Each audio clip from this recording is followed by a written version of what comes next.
अस्सलाम वालेकुम सामीना मोहतरम। इस्लामिक पॉलिटिक्स मूवमेंट में आपको खुशआमदीद कहते हैं। कश्मीर का नाम कश्मीर किसने रखा? एक रवायात के मुताबिक लफ्ज़ कश्मीर काश और मीर का मरकब है। कहा जाता है कि काश हज़रत सुलेमान अलैहिस्सलाम के शाही दरबार में जिन्नात का सरदार था, जबकि मीर परियों की सरदार थी। जब हज़रत सुलेमान अलैहिस्सलाम का बेड़ा हवा में उड़ता हुआ हित्ता कश्मीर से गुजरा तो सुलेमान अलैहिस्सलाम ने पानी के एक वसी जहीरे में मौजूद पहाड़ की खुशकी चोटी पर इस बेड़े को उतरने का हुक्म दिया। चुनाचे ये बेड़ा उतरा तो आपने देखा कि आसपास हद नजर तक पानी ठहरा हुआ है।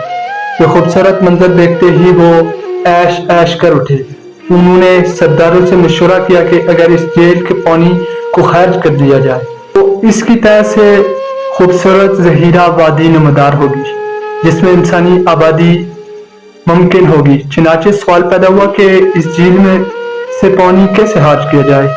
जिन्नों का सरदार काश, जो इस मीटिंग में मौजूद था, उसने ये फरमाइश की कि अगर वो ये खिदमत सर अंजाम दे तो शाही दरबार में मौजूदा मीर परी उसके अकीदे दे दी जाए।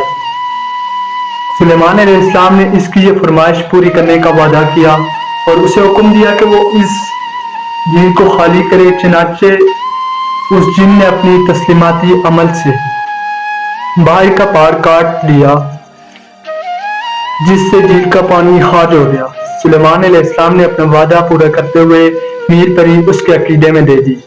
यूं काश और मीर की निस्बत से इस खित्ते का नाम कश्मीर रखा गया।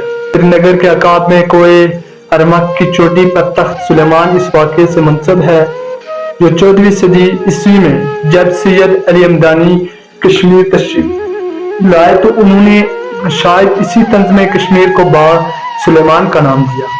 दर्जा बिल्ला तशरीयात और वायात से इस अमर का बखूबी अंदाजा लगाया जा सकता है कि खित्ता कश्मीर तारीखी, तहजीबी और सकाफती एतबार से कितनी अजमत और वसीयत अपने दामन में समेटे हुए है। यारां जहां कहते हैं कश्मीर है जन्नत,